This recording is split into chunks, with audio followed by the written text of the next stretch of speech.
Hi, I'm Zendor, and yes, you have been expecting me. I'll be your guide, playing the devil's advocate as we peer into the depths of what keeps us afraid, angry, ignorant, and immobile. You draw your own conclusions. So many times, if you don't stand for something, you'll fall for anything. And in today's world with so much misinformation keeping us apart, it really does matter how we interact with one another.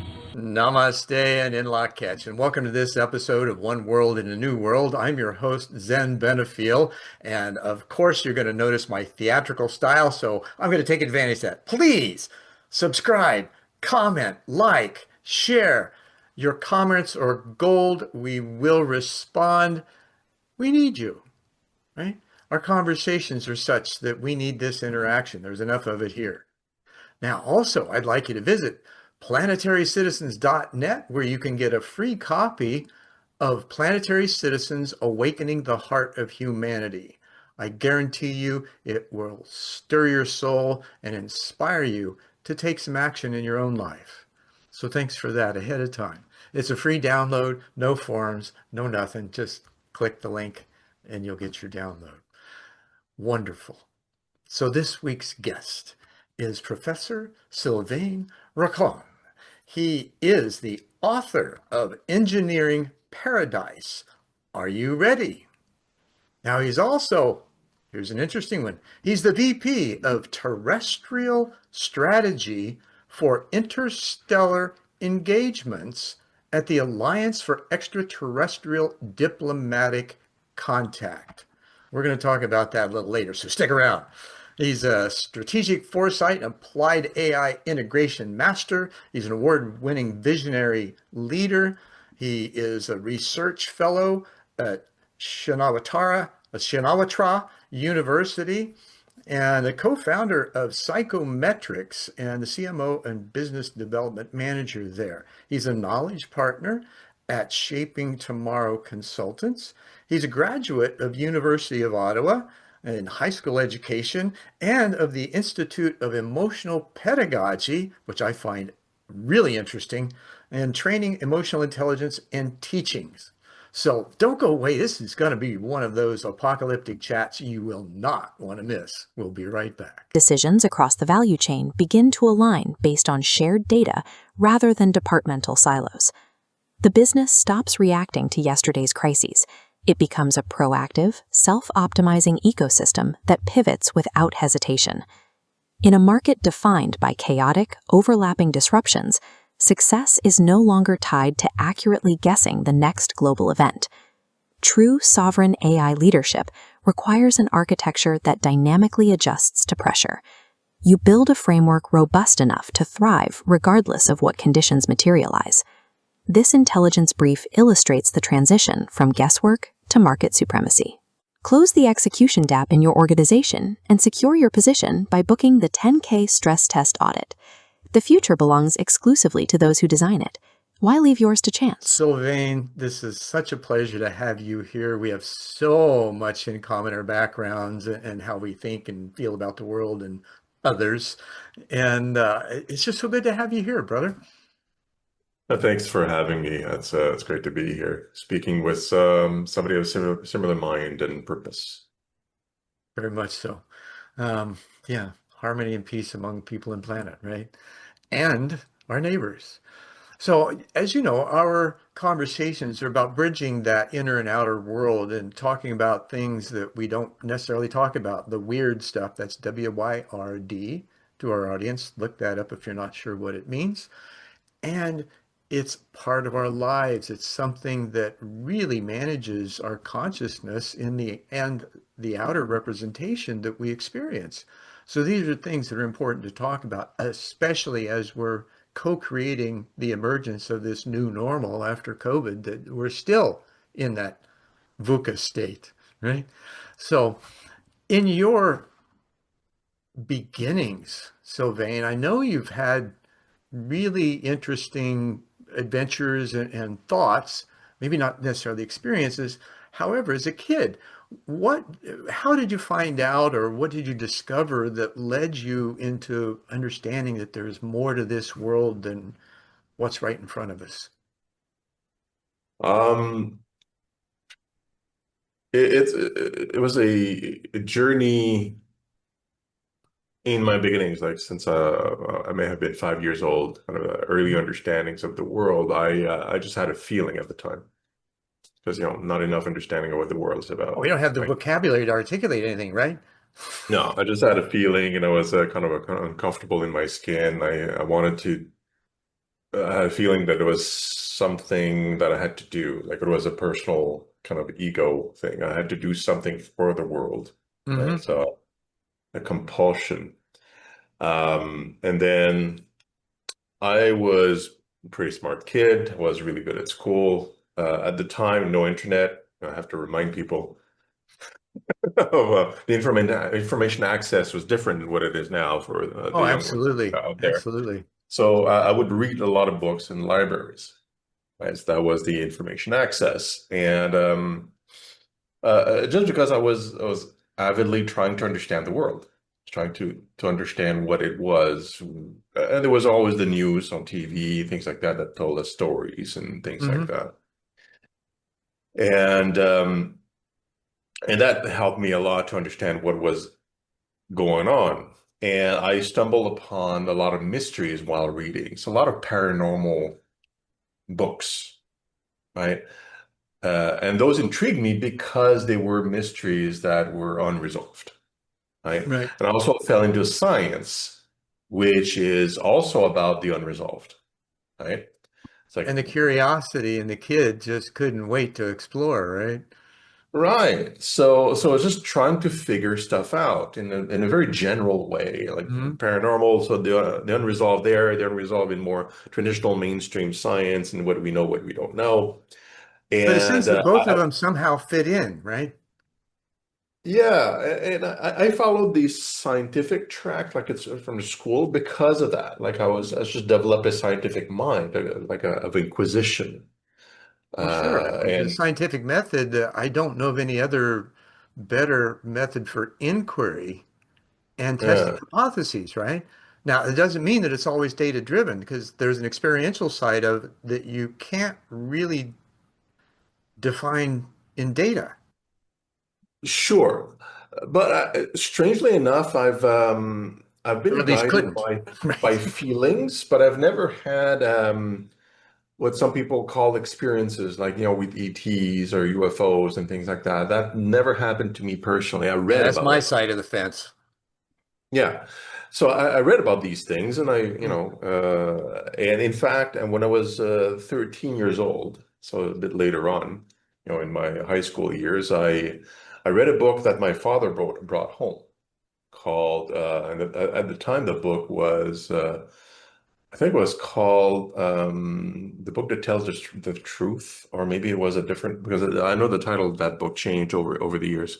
But anyway, Hmm. it was the story of a person called Claude Vorion in France that met ETs for 7 days, and they told him that they created life on the planet and gave him a mission to kind of tell him that we'll be back one day, and build an embassy and spread the word that of love and harmony and the universe Right. structure kind of thing.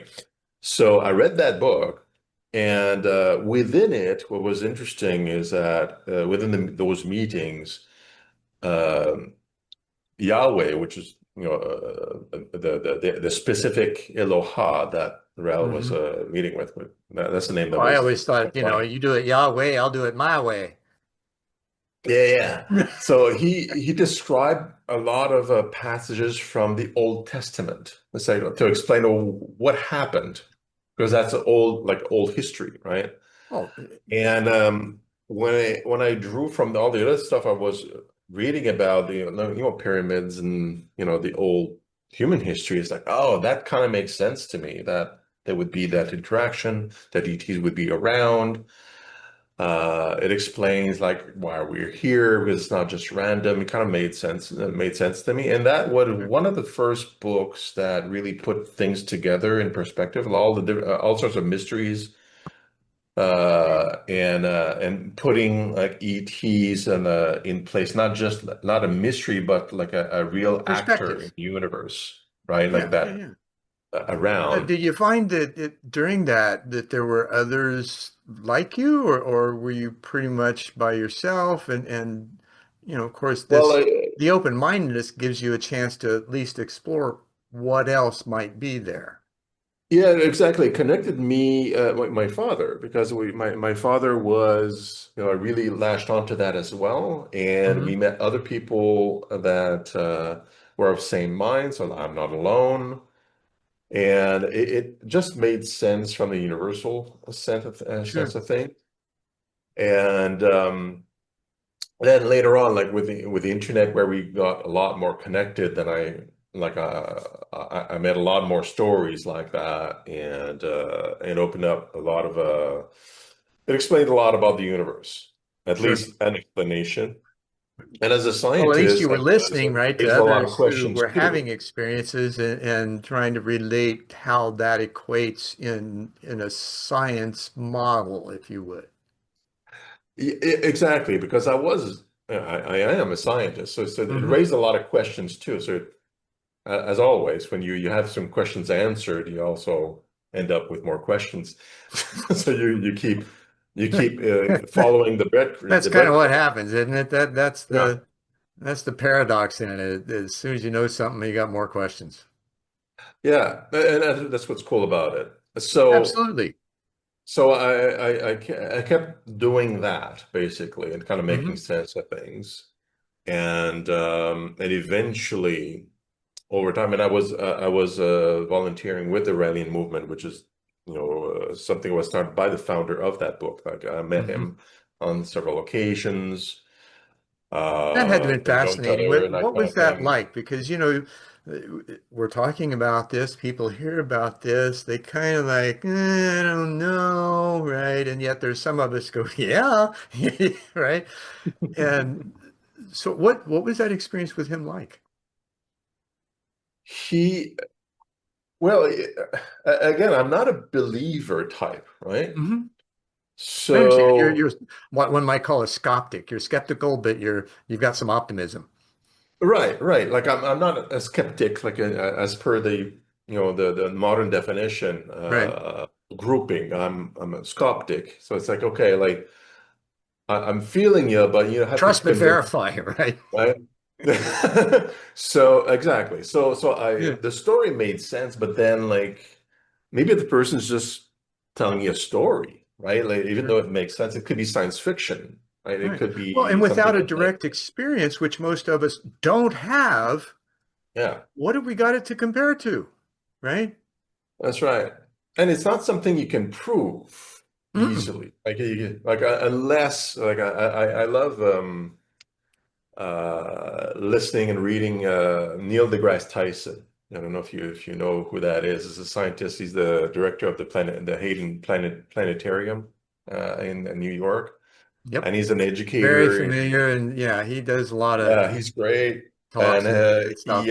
he Not sure I spoke always about agree with him, but ET. he's, at least exploring.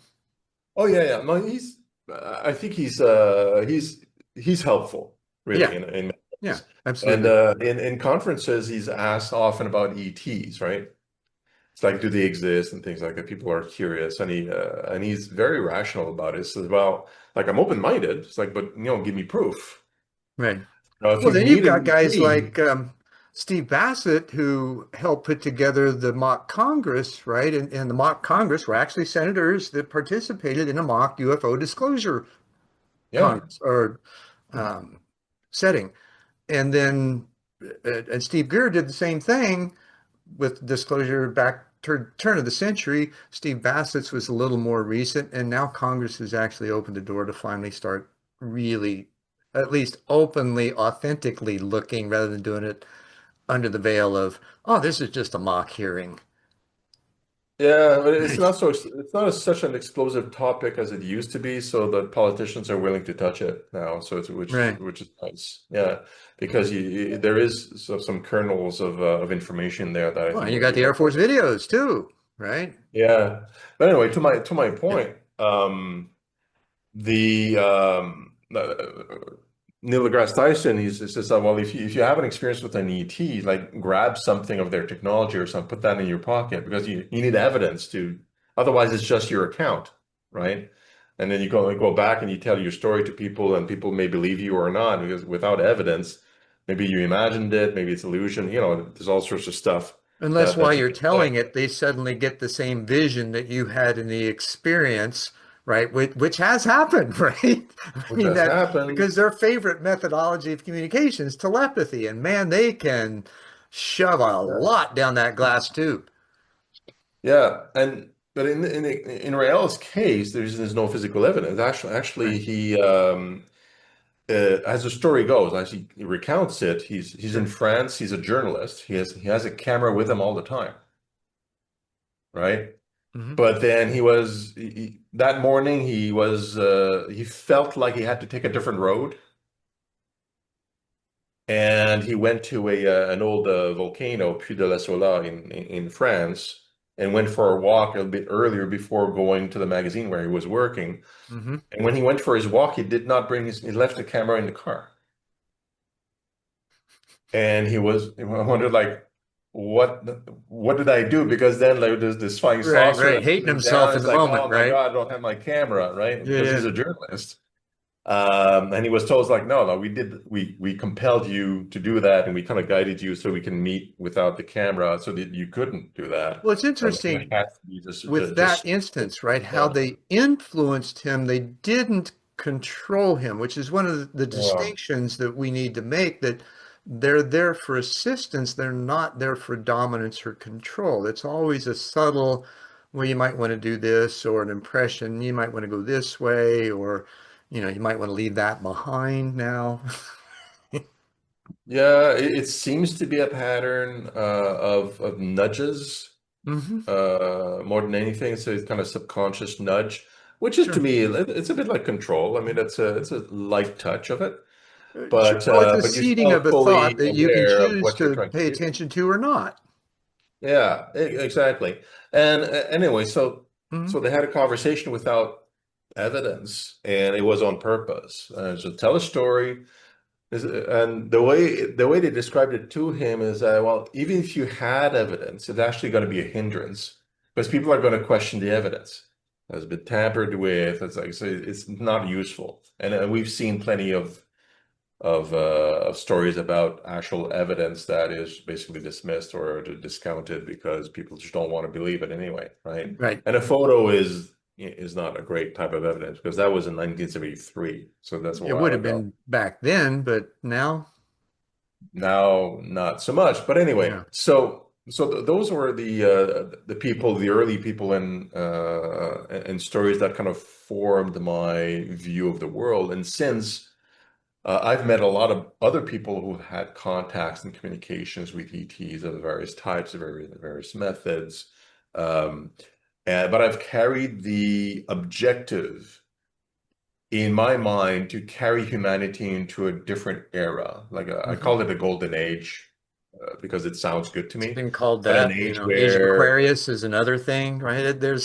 yeah, it's an The image. cool thing I is that you're not the only one talking about this, right? It's like there's calendaric lineup, there's prophecy lineup, there's the ETs going, hey, you guys need to grow up, right? Yeah, but that's the whole idea. So that my purpose is now using who I am, so the scientific mind, Hmm. the technology, like I've done a bunch of things, and using that in order to bring humanity to the next phase, and that Sure. Well, you got actually a certain includes. amount of a level of credibility from which to do it with. Yeah, and because I'm not an experiencer, I look at it in a much more rational way than most people that have Sure, experienced an sure. ET because I don't come with the stories like, oh, I met them. It's like I Well, like, haven't. look at let's use, if we So may, let's useful. do a tangent real quick and talk about Travis Walton. Friend, I've known him for 30 years, right? However, he had that one experience. It became his life, and he didn't resolve it for a long time. 2010, we're having a conversation at the IUOFC, the International UFO Conference or Congress, and it was here in Phoenix at the time. And I asked him, I said, Travis, is it possible that actually saved your life? Because, he got hit with that static charge and basically killed him, right? Electric shock. So they took him on board, revived him, kept him around for almost a week, right? While he healed, which would be standard in a hospital stay for something like that. And then they put him back. But you know what? When I asked him that question, because he'd had this anger, you know, thing about it for years, and I'm sure if you met him, you understand what I'm talking about. And he changed after I asked him because he looked at me like, "You son of a bitch," right? You saw through it. You know the truth. Now I've got to admit it. Mm. And he did, strangely enough. His story changed soon thereafter, and he started talking from a different place. Yeah. Now, this is one of the things that I find, and maybe you do too.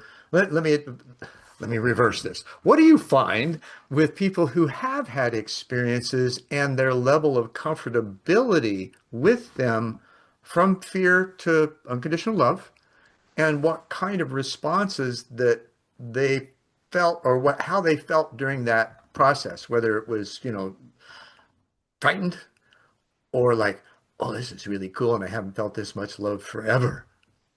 I I've experienced three different reactions of these kind of encounters with people that have Okay. had an experience and kind of shared their story. Because I've only had a lot of them since we started the alliance, because that's when like a lot of people were drawn to the alliance when we created in early 2021, so it's just not Hmm. that long ago. So I've had like a flood of people telling me their stories, right? Kind of So three interesting different. synchronicity. I started the podcast that year too.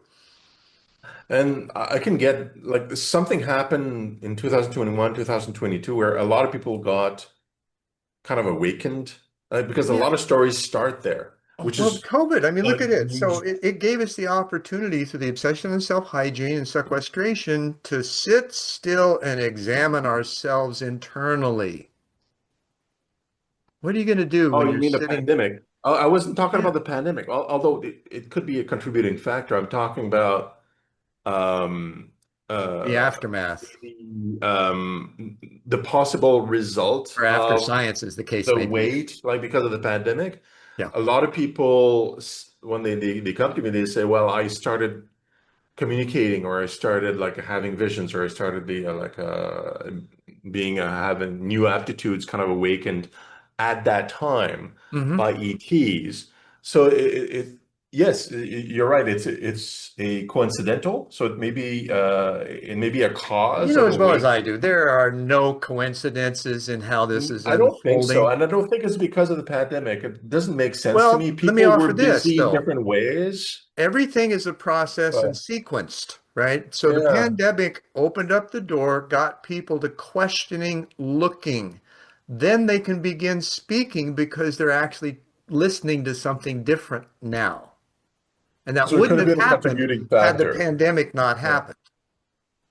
Yeah, I am unsure, but it could have been a contributor because it is like frequently those years that is come up. But anyway, like to answer your question, they most of the time people are nervous on contact at first Mhm. because they don't like what's going on, right? It's the just being Anybody surprised would is the be, first right? thing. Yeah, so that's pretty universal. And it quickly, for most people, it quickly turns to wonder. So it's Hmm. like, wow, like I understand more. It changed their lives in a positive way, and they become activated in a sense that they have a new sense of purpose or mission that is that they feel is given to them, and it changes their lives and what they do and how they prioritize. So that's the vast majority is that in that direction. Some Hmm. of them remain in the confused state, I'd call it, where they're not sure and they're still looking for like what does it mean to have, like I don't understand what I'm supposed to do kind of thing. So it's Right. unclear. And I've had only one encounter where it was in that case not only was it negative but extremely negative. I actually was invited to a podcast by a person, a Native American person. I can't remember the name, but I remember it was a very Native American the name, I mean, Right. and to talk about the alliance and stuff. And that person was direct to drill me because he says like they're invaders and they're gonna kill everybody. Like his experience was gave him the impression that we have to defend ourselves against the ETs at all costs and things. And it was extremely negative an experience. So you have some that come out of it with a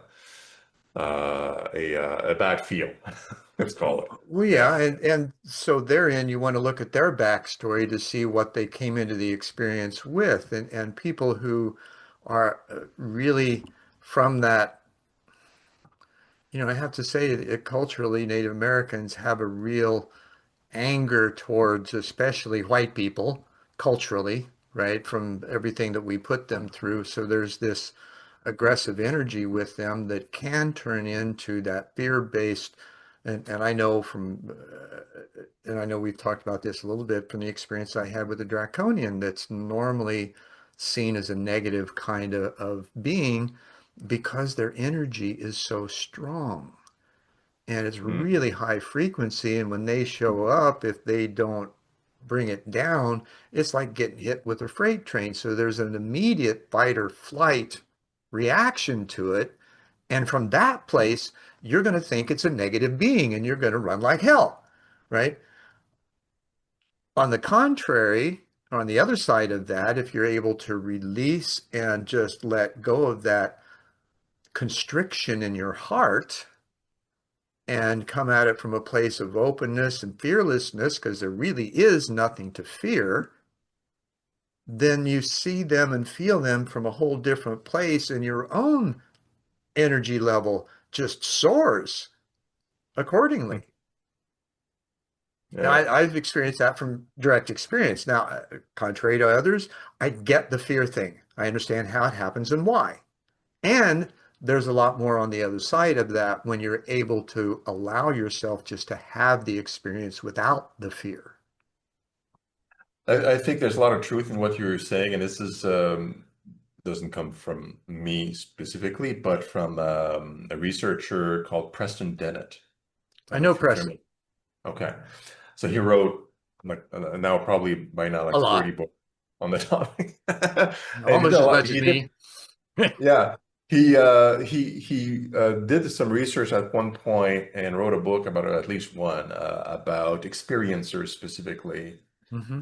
and what are their experiences of the positive, negative, trying to figure out the pattern of who gets these experiences, like what's the common thread among those Right. that become experiencers and that kind of thing. So you did a lot of research about it, and what came out uh, is that well, a few things came out of it, but like the main the point I want to make that come out is that most experiencers, if they have one experience, they have several after. It doesn't stop there. On Hmm. average, it's like 20 experiences, and over a lifetime. So it's a you get a repeat And you never know almost when it's all going the to time. happen. It's all transitory and temporary and transitory and very nonlinear. Yeah, and the first Sometimes even experience, non-local. and from his research and accounts, is the first experience is most often traumatizing. Which makes sense because it's new, it's like confusing, and all this stuff we Absolutely. talked Right. about. You're thrown into a world that you have no idea about. Yeah, and then at experience number one, it can be seen as negative because of it, Mhm. right? Because of it's traumatizing, it's weird or whatever. But then since And they a bit get other experience, I'm sorry, fearful because there's no curiosity about it yet. There's yeah, just the shock. it's just shock. Like Yeah. something's going on. What's happening to me? I don't have control over the situation. I'm not where I'm supposed to be. All sorts of questions like Right, that. right. But then as they get more experiences, it becomes more positive. Like I think it's something like over 85% of the time, like Hmm. of 85% of the people, because now they get comfortable. They get more familiar. They get to see more. They're not in a fear state anymore because it's familiar.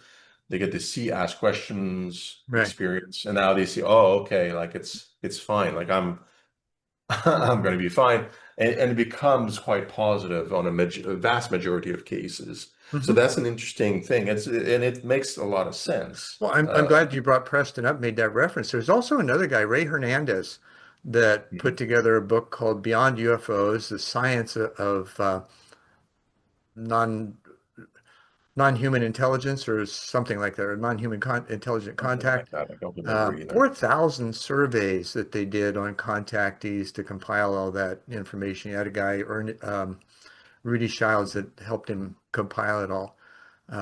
Excellent material. Again, pretty much says the same thing you do, right? Yeah. Or that Yeah, Preston does. And with the bell curve, right, you're gonna have those kinds of standard deviations. absolutely. Absolutely. And I think this is all, at least if I look at the patterns, but also if I just listen to some of the experiencers that are given missions, like Rael being an example from earlier in my life, and then others afterwards, that all these experiences, these activations, as we call it, and being given missions, that's been going on for ages, Oh yeah. thousands of years, right? Well, even back in the Bible, Ezekiel's wheel, right, Yeah. refers to it. I had a good friend. His name was Milton Notdurft. He was, gosh, approaching 80 when I was in my 30s, a Methodist minister that had been stationed around the U.S. And in one of those places, he started a contactee discussion group that Brad Steiger was part of initially in the Midwest. And throughout his journeys, he had all these people come to him with photographs of craft from all over the country. I Mhm. mean, stuff that you wouldn't has never made it into any paper, newspaper research or anything like that. And Yeah. Milton had um, these photo albums full of these things that he showed to me.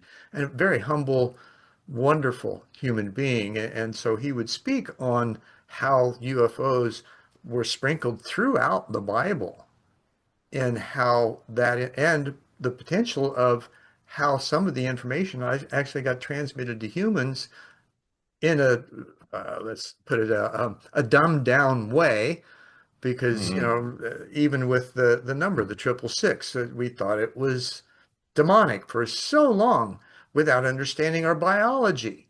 And now we Mhm. understand our biology, it truly is a number of knowledge and wisdom, science, and it's a carbon Mhm. atom. Without it, six protons, six electrons, and six neutrons. Without that, none of Yeah. this would be possible.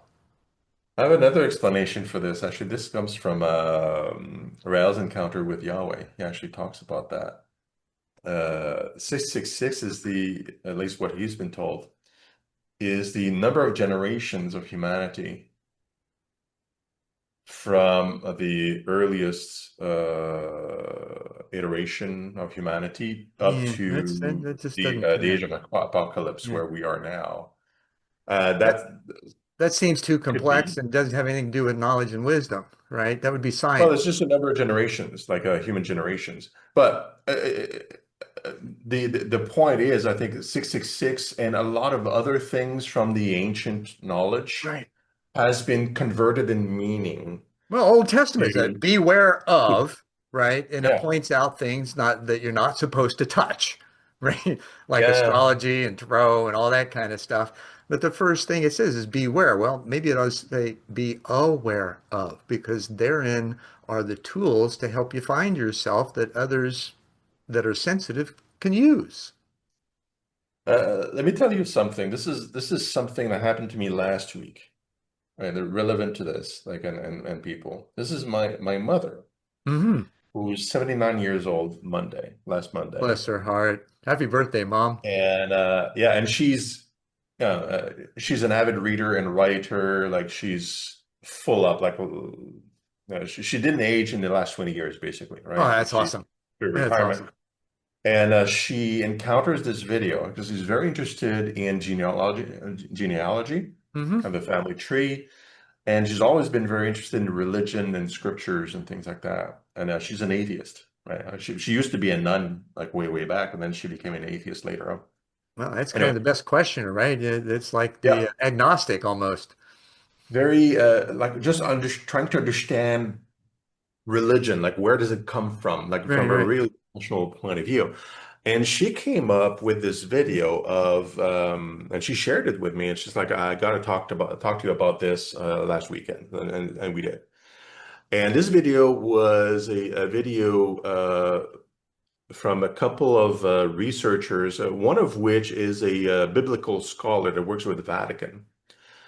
And their job is to look at the ancient text, like, and I mean like ancient Hebrew, like the original untranslated Hmm. text, and to make sense of what did the words mean. Like it's kind of like archaeology in a way, Sure. because the ancient Hebrew was not even the same words were carried into the future. They don't have the same Absolutely. Well, meanings it's in the like playing a past. telephone game, right? Yeah, so it's really like really academic, right? Yeah. And the video clip was about 15 minutes, and and they published a book. It was specifically about the word Elohim in the old text, because they felt compelled. It's like, look, like if you look at what this actually originally meant, that word, it changes your perspective of the stories in Genesis, especially in the Old Testament, because it's there. That word is used a lot in those Sure. stories in the Old Absolutely. Testament. Yep. And just to make the long story short, Elohim, even in the sentence structure at the time, was always a plural. And it meant a group of powerful individuals in that sense. They're not saying who they are. They're just saying like that's what the word means. Hmm. They're not going into Well, and even speculation. God was plural in the beginning in Genesis as well, right?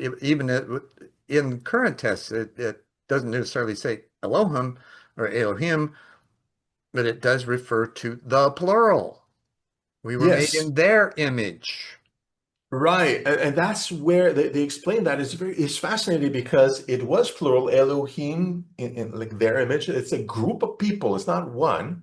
Right. And of course, in translation, multiple languages, a lot of people converted that to a God, which is singular. But you're right, the plural is still there because it was plural, Right. and it was That always fascinated me plural. as a kid. One of the first things I noticed as a kid reading that, and I kept asking questions and asked questions. I pissed so many people off My doing father so. did too, because he was a trained as a was being trained as a priest, and he would ask questions, and he was told, "Don't ask those questions. It's a mystery." It's like, wow, And then the book says we're supposed to seek well, the how mysteries of am I supposed God to work too. with this? So what, right? I mean, come on, let's get So, the story straight here. Stop so speaking this out is two sides of your interesting, mouth, right? right? So you have these powerful individuals whose function was often guides and judges, Yep. according to the old meaning of the word. Right. This is from Hebrew, but also you have the word Anunnaki from Sumerian texts, and which also has the same meaning. These were powerful individuals and beings Right. living among men that Yep. were often guides and And then judges. Sitchin turns it around and creates this slave race out of the story of the Anunnaki. I met him. I looked into his eyes. He was confused. It was like he'd Mm, been manipulated to tell the story and was tired of telling it over and over again because it wasn't true. mm. So Now, the what do you do when you meet someone like that of that stature? You can see it in their eyes, you know, right? What do you do? How can you share uh, that? They've already infected thousands, if not millions of minds with this negative diatribe, right? mhm. And I try to just stay above the emotions to try to understand what Of is, course, right? And so it's like, okay, powerful but we're beings. emotional Then beings, brother, then right? you have powerful beings also from India, right? You have a pantheon of gods in Greek, Egypt, like this with the Right, pharaohs. Now I thought these are all groups of powerful individuals, and they made conflict. They sometimes they had problems with each other. Sometimes they have problems with humanity. encouraged war at times from the old text. This is not the loving God image we're talking about. These are powerful beings that have personality, Right. that make children with men and women also at times, according to stories and things like that. But that Sure. were also very powerful. They were able to create life. They were able to do different things. Now we can speculate, and my mom and I, argue about this, which is fun because we're trying to speculate about like we're for this Sure. Sure. And you love perspective. each other and you're not going to walk away, Yeah, angry at it's each like other. You're just having a really good conversation and willing yeah. to So it's challenge each other. possible these were groups of men and women from Earth that were happened to be very powerful, and the less powerful humans would see them as godlike. Well, and Okay. maybe there were. So let's take that story a little deeper. I had the opportunity to meet Dr. Edgar Mitchell um, Mhm. at the Prophets Conference in '97. I was the event producer at the time. I'd been hired to put the event together. They already had all the people. I just had to do all the logistics, people, places, and things, right, to fulfill things. Well, Edgar and I had several conversations over the weekend. It started out sharing tobacco, right? It was just a wonderful time talking about Native American beliefs and tobacco and sharing spirit and all that kind of stuff. And then it got deeper and deeper. I shared some stories of my own, which I've had contact since I was a kid and managed it well so far. And he said to me one time, I really want to tell you something, but you got to promise me not to tell anybody till after I'm dead. Oh, Right? What do you do with that? It's like, wow, well, what you an gotta know honor. now. And do I trust myself enough to say yes? Uh, Well, I did. And I do. And I held my tongue. mm, He says to me, as soon as he was the pilot for the lunar excursion module, and as soon as they left the command module, on the way down to the moon, he said there was this metallic silver cylinder spiraling around us. He said I couldn't tell because he only had like a real small triangular window to look out of. So yeah. never got perspective, couldn't tell the size of it. Estimated it to be 1 meter in diameter and 3 meters long. Couldn't tell whether it was piloted on board or from the surface. He says what I can tell you is it was nothing from Earth. Mm, And looked me square in the eyes when he said that. Um, A decade later, I heard that Buzz and Neil saw the same object standing upright on a platform just beyond the dark side of the moon. So that added to that validity, right? Then there was a story that I'd heard on several occasions that came through the Native American lineage originally about the planet Maldek, which was originally our asteroid belt, and that it is that the remnants of that planet that exploded because they had the technology to transfer energy from Earth to their planet because they were running out. They were on the Kardashev scale for those there's a type 1, type 2, and type 3 civilization. The type 1 uses the planet's energy, type 2 uses the solar system, type 3 uses galactic. Well, and there's a consciousness that goes along with that too, hopefully. yeah. So these guys they understood that the Earth gave off a huge amount of electromagnetic energy from its iron core. So they built the pyramids to channel that energy back to their planet, and they got their math wrong. And this type 3 civilization was watching, built the moon as an escape pod for those that were worthy, if you will, of being saved, and moved it into orbit around the Earth. That was Mm, 4.5 or so million years ago. yeah. So It's a what do you think's small been amount of going on time since at then? the We galactic know they scale. are there. How long they've been there, we're not sure. But now you get a high-powered telescope and a camera, phone camera, right? Hook it up, and you can see craft flying across the surface of the moon. So what do we do, right? They're that close, yet so far. Because if they showed up here, the majority of us would freak out and we'd all go to war because we wouldn't be able to handle it because we don't have the fear resolved in ourselves yet. Not yet. No, it's getting there though. It's getting there. It unfortunately. is. It is. Do you think that we have the opportunity of learning how to love and be loved on a planetary scale? Yeah, sure. Um, it's really strange because, well, it's not strange. It's actually our human history is like this. So we've seen this before. When humanity needs to shift dramatically, it can, Hmm. but it always does it on the precipice, always on the edge of annihilation or a disaster when Sure. there is a strong enough compulsion to do that. If you're not in on the edge, humanity changes and moves extremely slowly. Individuals move fast, can change your mind like this, right? Individuals. But as a society, it's slow moving because Right. you Well, it's like a big because of the corporation, right? You homeostasis lose yourself dynamic. in it. It moves slowly when it's under change management, Yeah. dictates, and it's like, oh my God, it's so excruciating. Yeah. But a dramatic moment. Right now, we're on the edge of one that a lot of people they're starting to hear about it, but they don't feel it quite yet. And this is actually outside of what we're talking about, but it's related to artificial intelligence. Is there really anything outside of what we're talking about? Well, yeah, you're right. We're talking about everything really.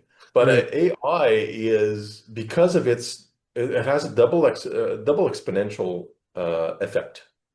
Right? So if you look at exponential, it's like you're kind of like low and you don't see a whole lot, and then all of a sudden, it Right. Well, it's goes like like Moore's really, really law, quick. right? In regard to computers. Same Yeah, thing. yeah. It's the But this is information Moore's law curve. is exponential. AI is double exponential. It's like because you have Moore's law or similar Moore's law, but then Right. you have also the fact that AI is able to recode itself.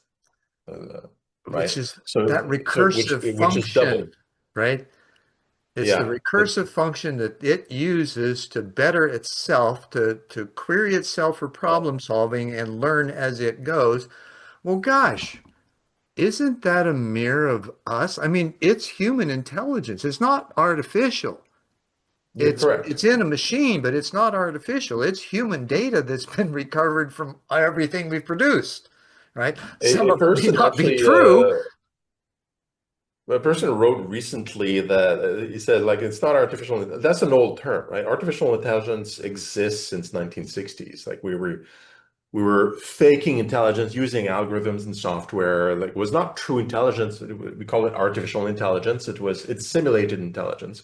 Right. This is what we're making here is more akin to new intelligence. It's It's not conscious, it's or it sure that appears to i- be. that it appears to be. It's probably not, but then we can't define consciousness ourselves. So it's Quack, really like, quack. what's the definition? Right. But it is in that area, that gray zone right now, where we're not sure what it is. Right.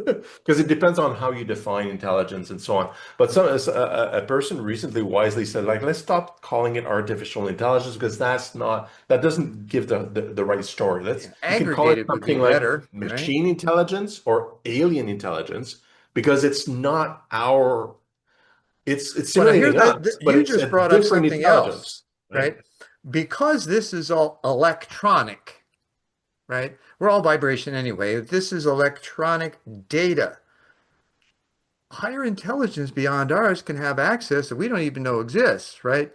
And help direct those or that information to specific individuals that might need it at a given moment in time to help fulfill their life design. Now, I would say that's a reality because I've experienced it. Mm. And early on, before all the algorithms and the remarketing and the tools for following you on the web and all that kind of stuff. This is just after the turn of the century. And there was stuff popping up that there's no way it could have come anyway else because I never even searched for it. I only thought about it. Now, how do we explain that? Right? Because that seems subjective, but it's an objective observation of the process of what happened. There's physical evidence of it. Hmm. Pretty cool stuff. I think we're living in one of the coolest time ever. Like really. And the point I was making about AI, like to go directly to the point of it, Yeah, please do. I because of the tend to be double tangential. exponential and things like that, and it is an alien intelligence. We're creating a new species, essentially, Yeah, right? absolutely. Like even like just a small caveat, like when we talk about scientists discovering life on another planet, this is relevant. Yeah, I'm not doing a tangent. They often say, well, we don't know what that life is going to look like. And that's true. You don't know what Right. it's going to be, Well, we right? assume it's going to be bipedal, at least. I think Well, that's that's one of the because that's assumptions that we make. familiar. It could be like just blobs and Absolutely. And or there four are arms and like we don't know orbs. like how. And the main reason why we don't know, there's two reasons. If you follow the theory of evolution, evolution depends on the adaptation from your environment. It's a different environment. So whatever it would evolve out of that could have a complete different shape, different kind of intelligence, and so on and so on. Mhm. But also, even more likely than that to me, and this is just mathematical, all you need, and a bit to your point earlier, is one highly advanced civilization somewhere in the galaxy in the past. And we're talking about galactic scales of time, so millions of years is peanuts, right?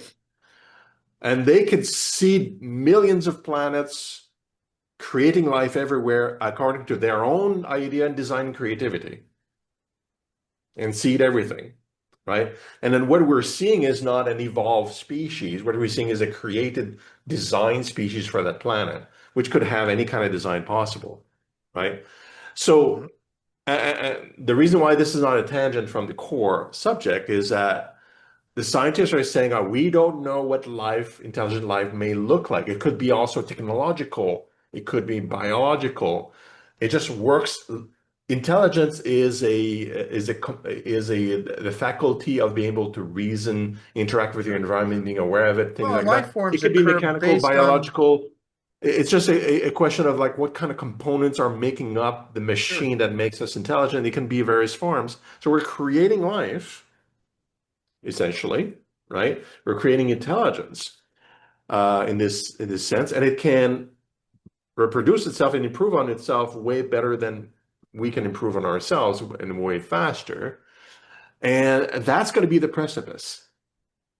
To me, we're getting close to the edge, and with that, I think we will be in the next few years, not long, will be forced to change our systems from the old systems that are really obsolete and have been for a while to a Mhm. new system where hopefully we will be positively coexisting with the created intelligences and have a better life. And that's a moment because it's a precipice where we must change or die. Right. I'm being a bit overly dramatic here, but it kind of like that. Well, We no, will you're like, not okay, because we'll make the shift like as a right. side because we will So feel the precipice and here's we'll where make the we've shift. come from: dominance and control. We don't know how to let go and just be part of rather than manipulate and control something. That's Yeah, our next step. There's a yeah, frequency behind the silence. Whenever you meditate, right? It's there. It's available. That's part of the frequency that runs through everything. It has a natural order. We're not even listening to it, let alone trying to figure out what that might be yet. mm, And all of this chaos that we're experiencing now is a result of not seeking that. Because that's an inner harmony that then allows the outer to rearrange itself because we try to move all this stuff around and think we're going to change stuff and make it all better. Ain't how it works. It's not what the universe is, right? But you got to test that theory until you know it in your own being to be true. Otherwise, you've always got that doubt, like a doubting Thomas, right? This is why Jesus said to Thomas, and this came out of the Nag Hammadi, don't ye know that ye are God as I am God? Well, that's a Hmm. direct reflection on the Vedas, right? The potential we all have of God consciousness. That means living as a participant, not as a Yeah. ruler. No, That's the shift that we have to make. that's the really great shift, and we don't need to understand it fully. We just need to be able to feel the connection, and that's Absolutely. enough, right? Because understanding it is going to take a while. And we will in time. Like Sure. there's stuff going on. Well, We don't need. there's actually a sense of love underneath it. There's a sense of Yes. resonance, of alignment, of coherence. What a biggie. Yeah. The issue, there's multiple issues, but like the some of the core issues that we have in our existing society and why it works in systems, how they're integrated and like, things like that, is that it's in the idea of scarcity for one, Hmm. and so needing to dominate or to compete for resources to survive. Right? That's That the whole kind of an belief old system's built on a idea of lie, survival. though. Hmm? That whole belief system is built on a lie. And Yes, and we've been even more told it so so far. today. Howard Bloom, right, the Lucifer Principle, came out with this. I forget what year it was written, but he did a scientific study of history of how small groups of people manipulated masses, entire populations, by telling lies over and over again.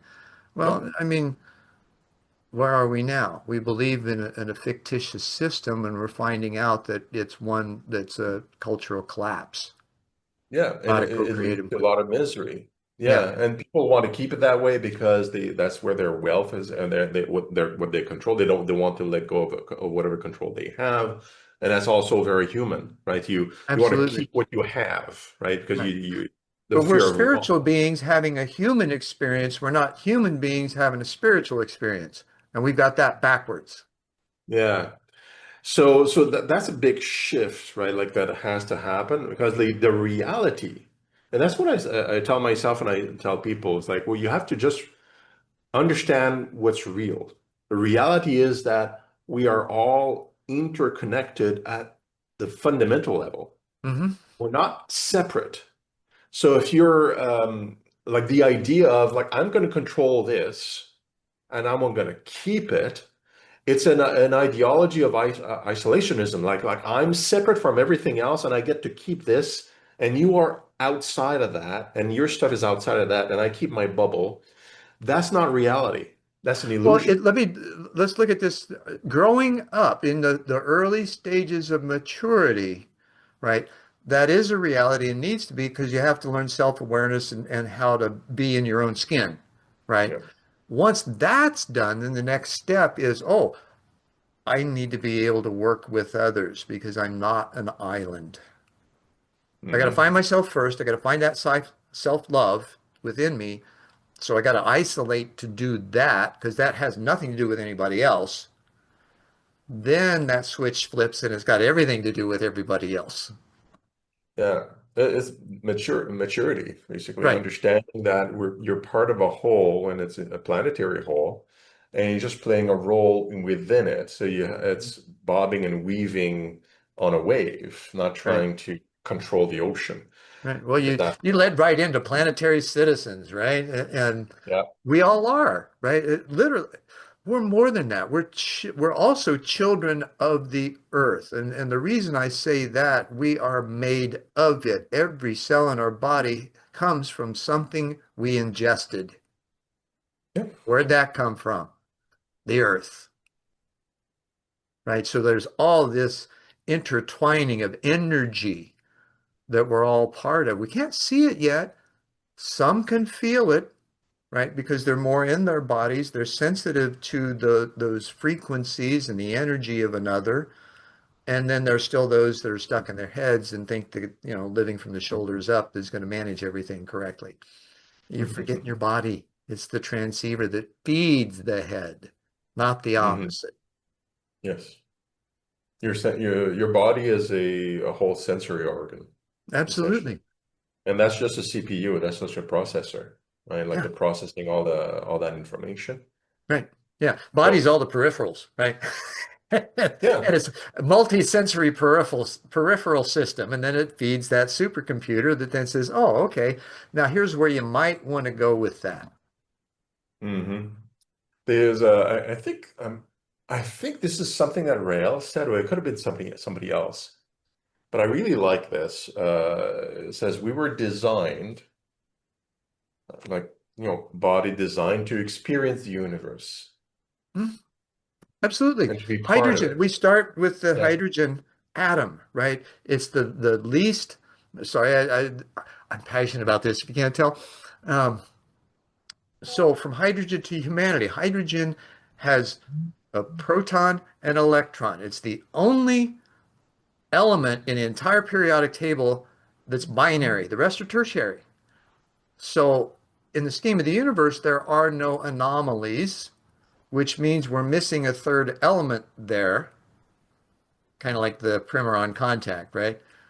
So what is that? That's the consciousness that flows through it that's self-organizing. Now, how does it do that? Well, we have two weak hydrogen bonds in our DNA helix from the AG and TP series, right? Has three hydrogen atoms, the other one has two, right? Those are Yeah, weak the bonds. That three week allows us bonds or to two be week bonds. Yeah. malleable, right? Yeah. We can ascend, and as our vibratory rate changes, that flexibility in the hydrogen allows the further DNA to open up, which develop the senses, in my opinion. I think this will prove true. Then on the other hand, hydrogen is the most plentiful gas in the universe, powers the sun, Mhm. right? So here's this tertiary connection that we have again from the body to the sun to the universe. Yeah, it's really like you were talking about the Earth earlier, and that's like 99% true. Like all the stuff that's inside your body does come from the Earth, but the material from the Earth comes from elsewhere, from solar, from sun and Originally, galaxies, yeah, from elsewhere, right? sure, it's all Formed stardust. the Earth, and it's like Right. a long, longer time ago, sure. And there's still some small amounts of new material that's inserted into the Earth, like through meteorites and Right. like Well, yeah, well, it was like very, very Czechoslovakia got, small or amounts. Moldovia got hit with the Moldavite, right? Yeah, yes. Long But time ago. ultimately, like if you keep all the time scales. Our body is made out of universe stuff, really. It comes from, I mean, there's maybe no beginning. Like all the atoms that are composed inside our body comes from a complete different stars, or if you look Sure. earlier enough, that kind of thing. So Well, we're before we entered the body, we're all stellar part stuff. of the one, right? In a formless state. And then we have this condensation into form that's excruciating coming into a body where there's no way to communicate, Mm. right? So we effectively disconnect from the one and have to figure out how to move around in this world. As a child, though, we still have that connection. Many children maintain it for quite some time. Some never lose it. And yet, as adults, we want to go back to that.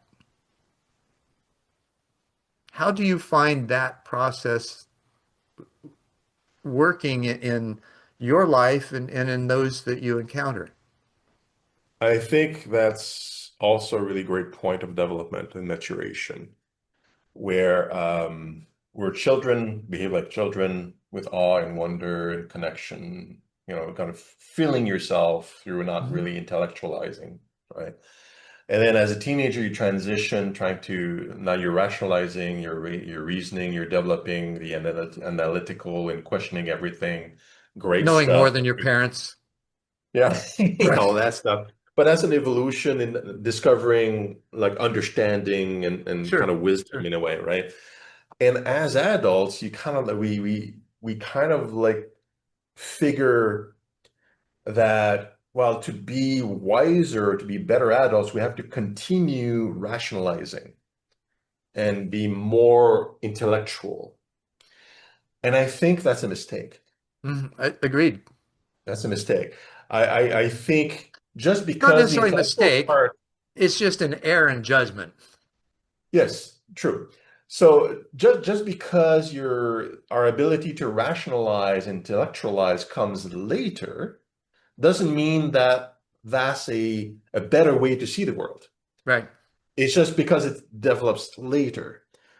I think what's important is to still keep the feeling also in balance with the intellectual. So what you have as a child to feel the universe and feel each other, the gut feel, the connection that is hard to describe, Right. to have both of those things in balance and not just use your brain and intellectual like reasoning power, but Sure. also keep touch. Now And you're an that's where educator as children well, right? do well. Hmm? You're an educator as well, right? Yeah. So, ditto, taught high school for almost a decade. Recognized things were missing, wrote a business plan, and I think we may have talked about this prior. There's basically five things that we learn at maturity, right? The relationships we have: body, mind, spirit, planet, and cosmos, right? They're layers of that as far as the even condensing into form and going back home. Then there's the holistic approach to education, right? This rounded experience of connecting kids with life that we have never done, Mm. right? Our whole educational systems are built on originally factory workers and producing them. And they haven't really shifted all that much. They have to some degree, right? But we're not out of that, um, I'll just call it a contrarian state, because we're diminishing who we really are and not nurturing our children to grow up to be who they can be, right? Not Yeah. so they can join the army, right? Be who they can be. However, if they want to, that's fine too. What I'm saying though is that there's this evolutionary path that we've been talking about that has to have some nurturing to it. Yeah.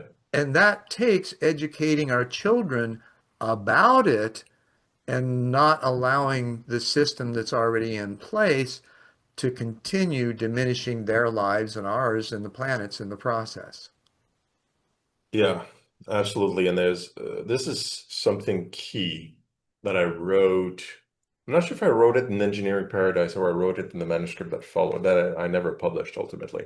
Hmm. But I wrote a whole other book that remained unpublished on the Publish, same topic. publish or perish. Yeah, I'll get to it at some point, Professor. maybe. But I'm actually publishing two other books in the next couple of months. Oh, good, good, good, good. But not that one. The I think it's in Engineering Paradise anyway. So the um, one of the best solutions to our social ills at the moment is to, and I'm getting straight to the conclusion because there's a whole essay ahead of this. Hmm. So we need to remove chronic stress. Couldn't That's the agree with you conclusion. more. Right? So chronic, in a general sense, like in our society, we are Right. kept under chronic stress for a lot of reasons. In some cases, like people want to maintain power, keep us under chronic stress, like fear, anger, social media, Yeah. normal Am I media, going to lose whatever. my job to AI? Right, that kind of Yeah, thing. that kind of thing, and that keeps us in a situation where you're just keep working just to survive, right? Right. And it makes us antisocial, like being under chronic stress. This is well documented. Well, that's Uh, why kids today and most people even, they don't talk to each other. It's texting. yeah, it's antisocial behavior, not only in that sense, but also like trying to survive, like take away stuff from other people just to keep for yourself. This is Right. antisocial behavior. It's Right. quite negative, but it is the modus operandi, right, of most of the world right now, and it creates all these really negative, really well recognized behavioral patterns in society, crime, general antisocial behaviorism of all Right. kinds, Right. and so on. And with the new tech now, especially AI, this is what I wrote the book, actually published 2018. was there's an opportunity now with that, among other things like biotech and there's other really nifty technologies that are and knowledge to engineer a new world where that chronic stress is not there anymore, right? That's Not the only bottom is there possible, Sylvain, I got to interject. It's built. I'm working with the developer. It's stress test. This is a 30 plus year AI developer that's been working on it, highly respected in his own field. And we've created an engine that has so many different layers in it to handle all of those things data line. wise and then create the human interaction. So essentially it's doing, the system does what each other can't, right? Humans can't compute at the speed that's necessary, but No, AI we're in a world of cannot deal with abundance now. the human emotions that are necessary in order to remove the fear and the friction in the workplace. So Yeah, there's this partnership that we've built that we're introducing it as a solution to global peace, actually, through yeah, the Gandhian Global Harmony Association, which is out of Russia, and using their right. they had 30 some odd scientists that ended up writing the perpetual peace science Mhm, document that speaks about how all of this works. And they mhm. say the same thing that I do in coherence about hydrogen, right? So we're so interlocked in what we're saying. We're slightly different in language that we use, Russian Sure, and but English, that's okay. I right? can But we're saying the you same thing, and we all can can see organize and that. feel that. Yeah. The issue right now, because it's a rebuild of systems, building the Totally. new system, the new systems is not the complicated part. Hmm. Excuse Ah, me. That's not the complicated. The complicated let's part throw is how do we a implement Hutztraff, I guess that is. the new system to replace the old one? Yeah. Let's convince people that this new thing, which is better and new yet unknown, Yeah. should be the path, You know, and replacing the old things. well, maybe we ought to That's the pull bigger challenge. Socrates out again, right? Pull the Socrates card out. You remember what he said? Instead of fighting the system, build a better one. Bucky said the Yeah, same thing. He gets more credit than Buckminster Fuller said the Socrates same did, thing. right? Yeah, But here's this repetitive and that's pattern. exactly it. You got to build it at least as a small scale and have people use it, and then eventually it kind of It'll shifts. scale. So Absolutely. having there's a number of like you're doing it. There's other individuals, even in some of the AI kings in Oh, Silicon yeah. Valley. Yeah. Some of them are making attempts at that. I really enjoy Amode, like he's the principal at Claude.ai, Yeah. Anthropic. Yeah, Oh, and Anthropic's, they're taking a little different. They're refusing to be data mined. yeah, anyway, there are some efforts out there from some of the big boys that are well funded, as well as a lot of grassroots Sure. individuals Now, the thing here that we that have are making to attempts. look Yeah. at, though, is there's a difference, in my opinion, and I could be wrong. I hope that I am. Mhm. Most of their models are still profit over people and planet. It's all Oh, about of the money. course, yes. So A lot our of it has system to is because they're not. shareholders.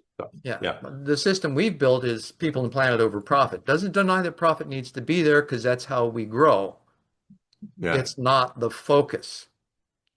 Yeah, and I mentioned, I think, in a previous conversation, Adam Apollo also built a software and a system that is of similar mind to yours, and Sure. there's probably like dozens of others in effort doing something Right. really like a non-profit oriented, Well, because that's that's where not tenure really in the the industry challenge. comes Yeah, in too. The more you're in some place, the more you're able to drill down into it and understand the nuances. Whereas a lot of the newcomers who think they're building these kind of systems do it to a cursory level, but they can't do it to the level that a seasoned coder can do because they know what's in there instead of they're finding yeah. out. on the way and adjusting, And right? there's probably multiple components to it. Like I Oh, talked about, like absolutely.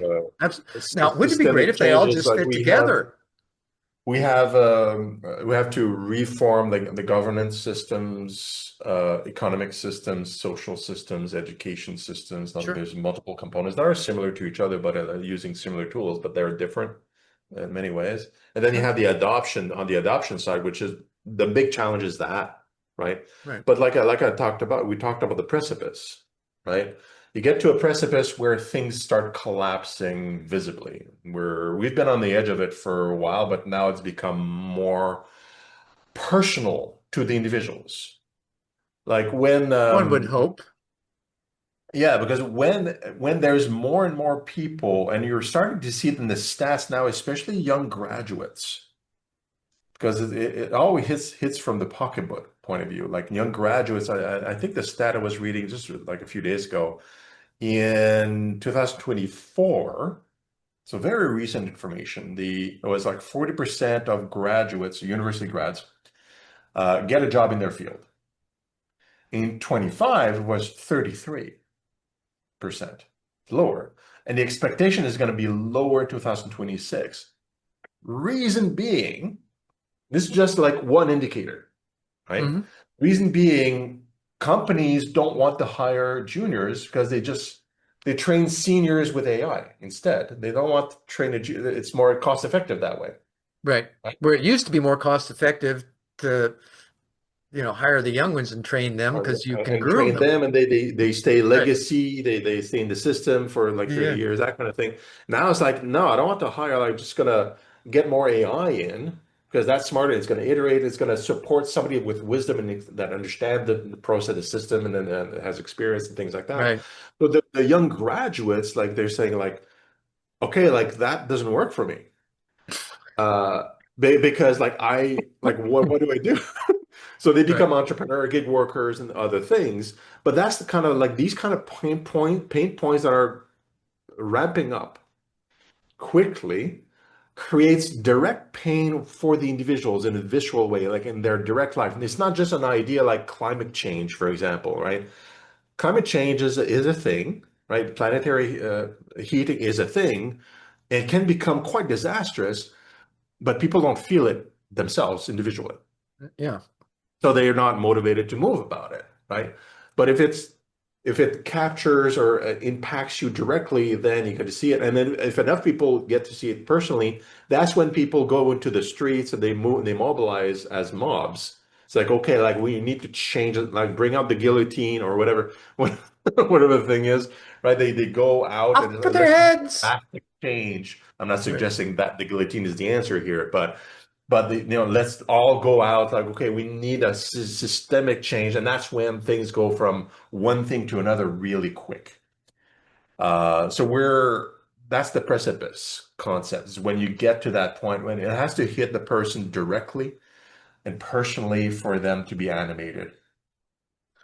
Now, do you think when they hit that precipice, they realize that they do have wings? Because that's one Uh, thing. I know that sounds silly, right? yeah. However, there's a certain level of trust that one has in their own being, in the world around them, and their ability to meet, greet, and transcend whatever challenges they may face. It's a Mhm. different world which has different questions now as to how to do that. Yeah. But that's where building the new systems becomes important ahead of time, like what you did and what others are also attempted. Because the population are kind of moving between magnets in a way. That's a way to image it, Yeah. right? So they're stuck on one magnet right now, which is the current systems. They're stuck to it. All the power is Well, drawing and them in to the it. social media, right? There Yeah. was one of my guests, Stephen Curry, had um, he was a retired, young but still retired radio or studio exec from Hollywood. He sat in meetings with stakeholders of the major social media companies, and he said it was just ridiculous. Their ROI is dependent on the anger and fear they can generate, Mhm. right? That's That's how what they steal our gets them time. users. So Yeah. for those of you out there who get angry and um, rageful at others on social media, realize who's behind that and the money they're making from you by you wasting your time and energy on that crap. Being manipulated. Exactly. Yeah, absolutely. So just see I that for what it is and learn how to manage yourself, recognize it. Oh, they're they're trying to trick me, right? They're trying to pull my trigger. Well, you are holding the trigger, right? Don't point it because you got three of them coming back at you. it's it's all choice. Mm, very much It's a so. selection. Yeah. And not a And I choice that I want to I don't make, but consume. we've run over Oh what we this has been my just an God. awesome conversation, Sylvain. We have been literally all over the place, right? Um, one last thing, advice that you could offer folks for their daily experience, how they might be able to just be a little bit more present. I think to me it's just to take a couple of steps back on everything that you're doing and you're thinking and look at what's real and feel what's real. What's actually happening? What's actually important? What's actually like and focus on those things, right? Because we're being bombarded, we're just talking about social media, about like being told what's important, being told what's valid, what's value. Ignore that for a minute. It's like just take a couple of steps back of all that noise. It's like, okay, what's actually important to you? What's of actual importance? Use your own brain Right. and make determination of what's important. And you'll notice that the world is actually really simple and beautiful. It's not complicated, right? Everything else is noise. Is like I reminded some science fiction dystopia sometimes. Like Blade Runner is one that comes to mind, and where like the city is like there's billboards everywhere, like lights and neons, everything's screaming at you, right? It's like, oh, pay attention to this, to this, to this, this. That's outside of you. These are other people trying to tell you what's important. Hmm. Remove those billboards. Like just centering yourself. Like, okay, what's actually important? And that's the most important thing you can do during your day. It's just like, and then focus on these things, and it's way less noisy. Cool. Yeah. What's on your own screen, Yeah.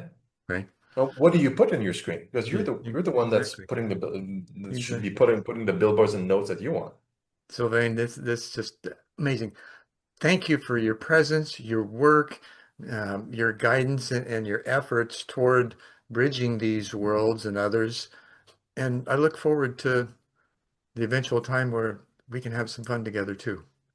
All right, cool. Let's do that. Awesome. Thank you so much. Thanks again. And namaste and inlock catch. And thanks for sticking with us for this episode of One World in a New World. And for one last time, please do subscribe, like, share, right? Sharing is caring. And do make comments. They're the most valuable nuggets of gold that you can make. Not only do you read your own words and can reflect on those, we can too. And maybe we can add something to it. So we'd appreciate that. And thank you so much. Do visit planetarycitizens.net and download your free book and maybe even make a donation. That's how you can support us too. So for Sylvain and I, thank you again for tuning in and listening with us. We hope you've enjoyed yourself, and I'll see you next time.